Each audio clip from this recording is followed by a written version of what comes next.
কালকে আমি নিয়ে এসে জমিটা মাপিছি। এই দোকানটা কার জমিতে পড়েছে? তোর মধ্যে? আমার জমির মধ্যে। তাহলে এই দোকানটা এখন তোর আমি সরাই দিতে করছি।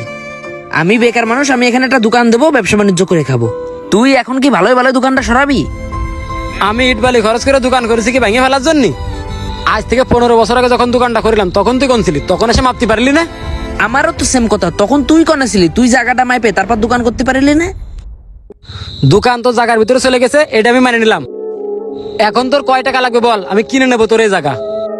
শামীম ভাই, তুই টাকার বলাই দেখাস নে। আমি গরিব মানুষ, বাজারে পরে জায়গা একটু আছে, আমি এই জায়গায় দোকান করি। আমি বেকার মানুষ, একটু দোকানদারি করে খাবো। তোর অনেক টাকা আছে না, তুই অন্য সাইডে জমি কিনে ওখানে দোকান উঠো। বাজারের পরে এরকম একটা জায়গায় এরকম একটা বিল্ডিং উঠে তোমার কয় টাকা খরচ হয় জানিস? এই বিল্ডিং ভাঙার খেসারত তুই কি দিতে পারবি? বুঝলাম না ভাই, আমি খেসারত কেন দেবো? আমার জমির পরে তুই দোকান উঠোই এতদিন দোকানদারি করছিস, আমি কিছু কইনি। এখন আমি একটা দোকান দেবো, আমি নিজে ব্যবসা করব। এই জন্যই দোকানটা সরাই নিয়ে যেতে করছি। সুজা হিসেব, এখানে গ্যাঞ্জাম বাঁধানোর কোনো দরকার আছে না। এই দোকান আমি সরাই নিতে রাজি আছি। নতুন একটা দোকান করার জন্য যত খরচ সব তোর দেওয়া লাগবে, না পারলে এই জায়গা তোর আমার কাছে বেচা লাগবে। বড্ড ননায় কথা করছো তুমি। তুমি যা খাবা তাই হবে নাকি?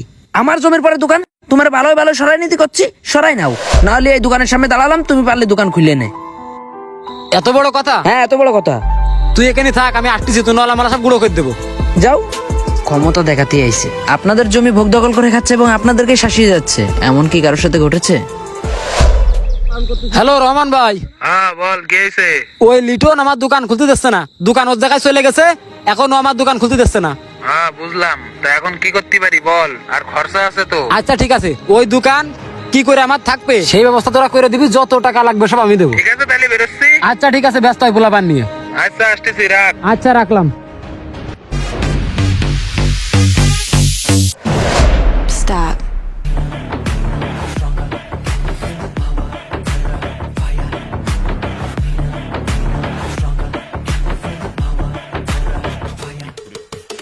কিরে, তুই শামিম রে কি কইছিস? হ্যাঁ, এই দোকান খুলতে দিবি না তাই কইছিস? ভাইজান, দোকানটা তো আমার জমির উপরে, ও দোকান সরাবে না। তাইলে আমি কি করব আপনি বলেন ভাই। তুই আর কি করবি? যা করার আমরাই করব। ভাই দেবো এক কান। না থাম, এই দোকান শামিমের নামে লিখে দিবি। আর টাকার কথা উচ্চারণ করলি এই দুনিয়ার থেকেই বিদায় করে দেব। কিরে, এখনই গেলিনি দোকানের সামনেতে? আহা, এক থ্রেটে 20,000 ইনকাম। এই সব চল দে, তোর ঝামেলা মিটোই থুই আইছি। 20,000 টাকা দে। 20,000 টাকা দেবো মানে? 20,000 টাকা দেবো কেন?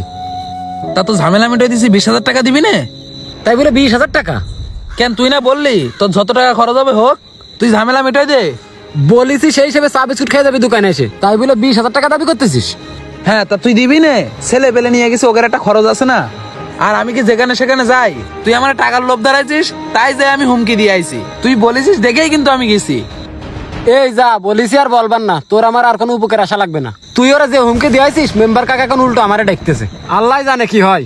বুঝিস কিন্তু? হ্যাঁ বুঝেছি, তুই যা। জীবনে আর কোনোদিন সমস্যার কথা বলিস? আরে না, তোর বলবার না, যা। আচ্ছা ঠিক আছে, মনে রাখিস। 20,000 টাকা চাতিয়ে এসে টাকাটা ছুটে আসে বুক আসতা। যাই, মেম্বার কাকার একটু পটান যায় কিনা দেখে আসি।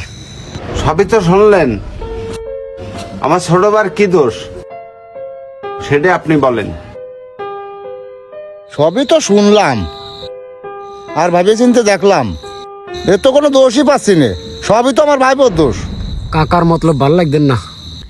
কাকা, বিচার কিন্তু সঠিক হচ্ছে না। আমি আপনার ভাইপো, আপনি ভুলে গেছেন। এই চুপ কর। মেম্বার কাকা, জমি আমাদের হওয়া সত্ত্বেও সে গায়ের জোর দেখাচ্ছে এবং ক্ষমতার দাপট দেখাচ্ছে। মেম্বার কাকা, আপনি একটা কথা বলেন, আমাদের সুখ দুঃখ দেখার দায়িত্ব কার? আপনার।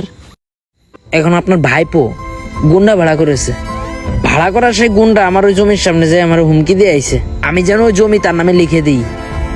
জোর যার মূল লোক তার, এটাই কি সমাজের নিয়ম মেম্বার কাকা? এখন আপনিই বিচার করেন, আমার এখানে কি করার ছিল? আমার মেয়ে আবার কাছে শোনেন, আমি বেকার দেখে মা নানি বাড়ির থেকে জমি বিক্রি করে এনেছে, যে বাজার পর আমাদের একটু জায়গা আছে, একটু দোকান দেব। তারপর মাই পেয়ে দেখি যে আমার জায়গার পরে স্বামী দোকান করে বসে রয়েছে। আমি শুধু কইছি মাপজোপ কমপ্লিট, এখন দোকানটা ভাই সরাই দিতে হবে। এটা কি কাকা আমি অন্যায় করেছি? এই তোরে না কইছো জমি আমার কাছে বেচে দে। আর কাকা, ওর জায়গায় দোকান বাইতে গেছে, দরকার লাগলে ওর আমি ভাড়াতে দেবো প্রতি মাসে। ও যেন আমার দোকানের সামনে বেড়ে না। ভাইপো তো আমার মান সম্মান সবই খাবে না, ও যা করতে সবই তো আর নাই। আচ্ছা তুই দোকান করেছিস কত বছর? দোকান করিস ওই মার্ডার কেসে তো যাবেন পেয়ে, তার মানে 15 বছর। 15 বছর? তাই যে 15 বছর দোকান করে রয়েছিস পরের জায়গায়, তা 15 বছরের ভাড়া কত তা হিসেব করেছিস? ওই 15 বছর হিসেবে আমি এখন করবো কেন? ওর ভাড়া দেবো এই মাসের তে। আমি 2 দিন পরে মরে যাব, কিন্তু সঠিক ন্যায় বিচার করে যাব। তুই যে 15 বছর ওর জায়গায় দোকানদারি করে খাইছিস, এই 15 বছরের ভাড়া আগে দিবি। দেওয়ার পরে তারপরে ও যদি রাজি থাকে তাহলে তুই ভাড়া দিয়ে দিবি, আর যদি রাজি না থাকে তাহলে তোর দোকান তুই সরাই নিবি। 15 বছরে যে টাকা ওরা আমি ভাড়া দেবো সেই টাকায় তো নতুন আমি একটা জমি কিনে দোকান করতে পারবো। তা অন্য জায়গায় তুই করে নিগে, ও গরিব মানুষ, ওরে ঠকাচ্ছিস কি জন্যে? কাকা আমি কিন্তু আপনার নিজের ভাইপো, বিচার কিন্তু আপনি সঠিক করলেন না। শোন, অন্যায় অন্যায় অন্যায় করলে আপন লোকেরও ছাড় নেই।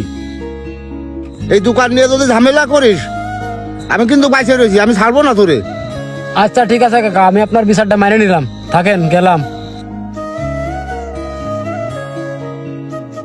মেম্বার কাকা, আপনি সত্যি অন্যায়কে প্রশ্রয় দেন না, আপনি আসলে খুব ভালো মানুষ। মেম্বার, আপনার বিচার আমার খুব পছন্দ হয়েছে। মা বলেছিল যে আপনি খুব ভালো মানুষ, আজ প্রমাণ পেলাম। আসসালামু আলাইকুম। ওয়ালাইকুম আসসালাম। মিয়া ভাই আসেন। মানুষ তার ভালো কাজের মাধ্যমে সারা জীবন বেঁচে থাকে, সারা জীবন অমর হয়ে থাকে। আমাদের প্রত্যেকেরই সুন্দর পৃথিবী ছেড়ে একদিন বিদায় নিতে হবে। শুধু সততাবান মানুষগুলা এবং ভালো কাজ করে যাওয়া মানুষগুলা সারা জীবন অমর হয়ে রবে। এই ভিডিওটা থেকে আমি একটা জিনিস বোঝাতে চেয়েছি, সেটা হচ্ছে দুর্নীতি সমাজে এখন প্রকাশ্যে হয়, আর অধিকাংশ বিচারগুলো সমাজের বেশিরভাগ দুর্নীতির পক্ষেই যায়। বিচার এমনই হওয়া উচিত যেটা ন্যায়ের পক্ষে যায়। তাই সমস্ত বিচারকগুলা টাকার কাছে বন্দী না হয়ে মানুষ মরণশীল, এটা একটু মাথায় রাখুন।